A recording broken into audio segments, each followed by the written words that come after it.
안녕하세요. 10월 15일 역대하 25장 14절에서 16절까지 말씀을 중심으로 해서 큐티 나눔을 하도록 하겠습니다. 교만, 이것은 참으로 무서운 것인데요. 자, 여기 한 어떤 꾸준히 잘 나가던 사람이 있다고 생각해 봅시다. 앞으로 이 사람은 더 잘 성장할 수 있는 사람입니다.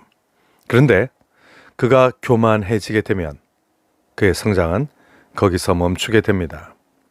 멈추기만 하면 다행인데 그 교만함으로 다른 사람들 앞에서 우쭐대다가 또 나는 뛰어나니까 원칙대로 할 필요 없어, 이 정상적인 길을 계속 벗어나면서 결국은 꼬꾸라지게 됩니다. 그 교만한 사람이 그 실패한 것을 교훈 삼아 다시 겸손해진다면 기회가 있습니다. 그렇지만 계속해서 자기 잘난 맛에 취해 있으면 다시 기회는 없지요. 대체 교만이 무엇이길래 이처럼 큰 힘을 가진 것일까요? 그것은 교만, 이것을 하나님께서 아주 싫어하시기 때문입니다. 아주 싫어하십니다. 영어로 치자면 abhor, 아주 싫어하십니다. 사람들도 누군가가 교만하면 아주 싫어하죠. 우리가 사람들도 다들 싫어하는데, 그러나 하나님께서는 왜 특별히 싫어하시는가 하면 자기가 하나님보다 더 높다고 생각을 하기 때문입니다. 그래서 하나님께서는 이 교만한 자를 마침내 심판을 하시게 되는데요. 그러면 내가 교만한 사람인지 아닌지를 어떻게 하면 알 수 있습니까? 그것은 다른 데서가 아니라 하나님의 말씀과 내 마음이 서로 충돌할 때, 이때 내 마음을 숙이고 하나님의 말씀이 이렇게 서도록 하여 내가 하나님의 말씀 앞에 복종할 수 있는 것, 그것이 겸손이고요. 반대로 하나님 말씀을 가볍게 취급하고 내 마음대로 하게 된다면 그게 바로 교만이 되겠습니다. 오늘 본문을 읽으면 참 안타깝습니다. 어제까지의 본문을 보면 아마샤는 그래도 신실한 사람, 겸손한 사람이었습니다. 그런데 오늘 큰 승리를 거두고 온 뒤로 아마샤는 뭔가 달라지게 됩니다. 에돔 사람들과의 전쟁에서 노량물들을 다 챙겨왔는데요. 어제 제가 전쟁 때 군인들은 단순한 목적이 아니라 다양한 자기들만의 목적으로 싸운다 말씀드렸죠. 노량물들을 다 챙겨온 그는 그 중에서 신상을 모셔와서는 그 앞에서 경배하고 분향하게 됩니다. 남유다의 왕으로서는 도무지 상상할 수 없는 일을 한 것이죠. 선지자가 가서 그에게 말합니다. 왕은 어찌하여 그 신들에게 구하나이까?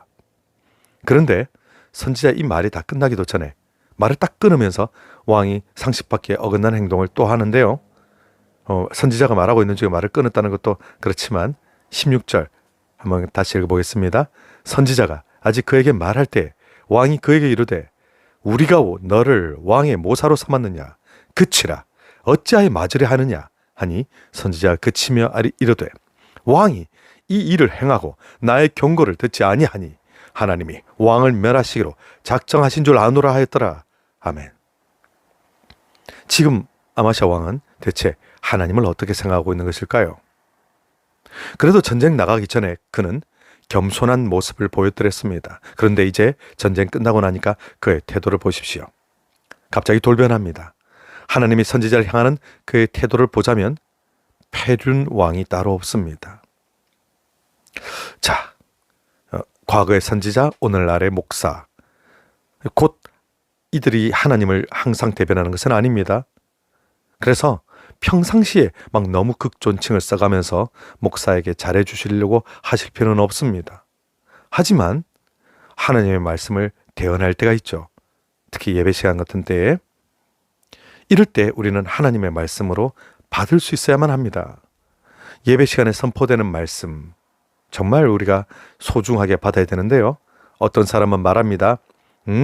나는 도무지 목사님 인간의 말로만 들리지 하나님의 말씀으로 안 들린다. 이런 사람이 있습니다. 이것은 심각한 것입니다. 하나님의 백성들은 하나님께서 세우신 종으로부터 예배 시간에 선포되는 하나님의 말씀을 받습니다. 나에게 주시는 말씀이죠. 겸손함으로 온유함으로 하나님을 사랑하는 마음으로 받아야만 합니다. 그런데 예나 지금이나 교만, 인간의 교만, 이것이 말씀을 못 받게 가로막습니다. 사람이 즐거이 하나님 말씀 앞에 마음을 열지 않으면 어떻게 될까요? 하나님의 뜻대로 살아가는 것보다 내 뜻대로 살아가는 게 사실은 더 재밌고 이게 중요하다고 우리에게 누구나 생각이 되어지거든요. 결국 귀도 막고 눈도 감고 하면서 온몸으로 거부하는 사태가 발생하는 것이죠. 오늘 말씀 거부하는 이 왕을 한번 보십시오. 화장실 들어갈 때와 나올 때 기분이 다르다더니 제 전쟁 전과 전쟁 후가 너무 다르잖아요. 안면 몰수 선지자를 핍박하는데요. 선지자가 당당하게 말하죠. 하나님이 왕을 멸하시기로 작정하신 줄 아노라. 이제 어떻게 될까요? 하나님의 말씀을 듣기 거부하는 왕, 하나님의 뜻을 거스르는 왕, 하나님을 아예 대놓고 멸시하는 왕, 하나님께서는 이제 예언대로 하나하나 실행을 해나가시게 됩니다. 여기 교만한 자가 망가지는 3가지 스텝 알려드릴 테니 꼭 기억하시고, 내가 정말 더 뒤로 가기 전에 빨리 돌이키면 여러분 살 길이 있습니다. 첫째, 사람들로부터의 멸시였습니다. 교만한 사람에게 하나님께서 먼저 사람들로부터의 멸시를 주시는데요. 자, 아마샤는 자기가 이제 강대국 왕이 된 줄 알고 북이스라엘에게 세게 나가기 시작합니다. 결혼 동맹을 맺자라고 요구한 것으로도 볼 수 있을 것 같아요. 뒤에 나오는 이야기를 보니까. 그리고 우쭐한 마음으로 뭔가 북이스라엘에게 이렇게 교만한 마음으로 세게 나간 것 같습니다. 그러자 북이스라엘 왕은 가시나무와 백향목의 이야기를 통해서 아주 처참하게, 아주 상상도 못할 정도로 아마샤에게 모욕을 줘버립니다. 하나님을 멸시하고 그냥 교만함으로 타락한 이 왕은 놀랍게도 사람들에게, 이웃에게 먼저 말로 수치와 굴욕을 당하게 됩니다. 우리가 이렇게 말로 고통을 받게 되었을 때, 아니 나에게 감히 그런 말을 이렇게 생각을 하기보다 이를 통하여서 하나님께서 내게 뭔가 말씀하실 게 있으실까 이러면 좋았을 텐데 아마샤는 그러지 못했습니다. 자, 굴욕만 당하고 끝이면 다행인데 두 번째 스텝이 기다리고 있습니다. 두 번째 스텝은 다 잃는 것입니다. 자, 북이스라엘이 정면으로 침공해오게 됩니다. 자, 경제적으로 군사적으로 아주 숨도 못 쉬도록 삶의 터전이 다 폐허가 되게 되는데요. 어느 정도로 끔찍했을까요? 아마샤는 포로로 끌려가고요.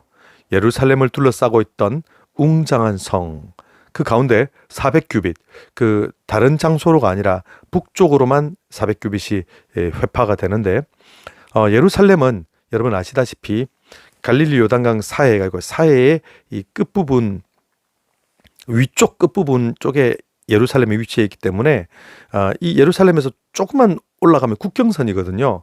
지금 북이스라엘과 남유다가 딱 이렇게.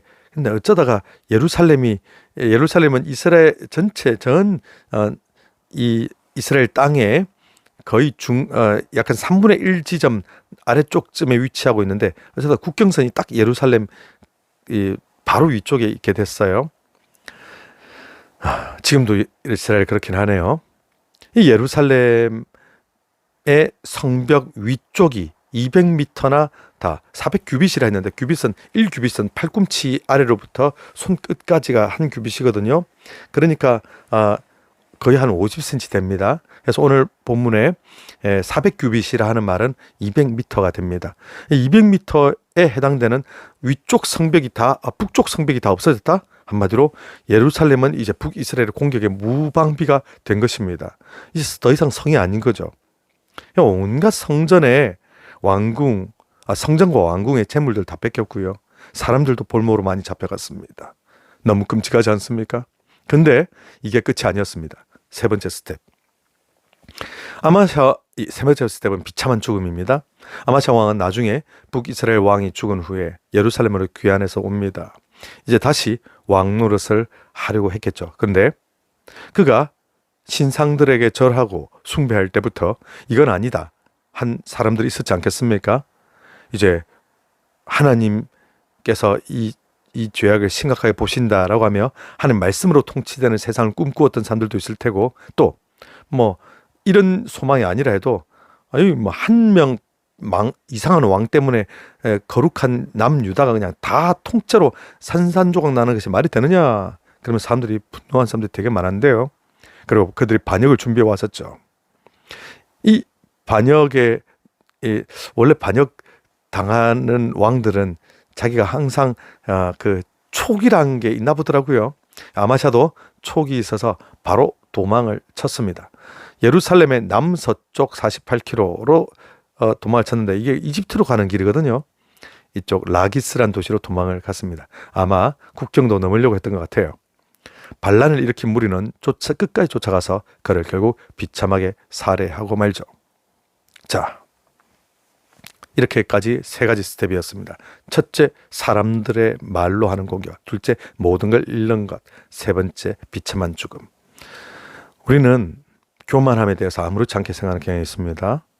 뭐 요즘은 자기 PR 시대, 자기를 높이는 시대, 내가 얼마나 잘났고 내가 무엇을 잘하고 이런 것들 막 떠벌리려고 하죠.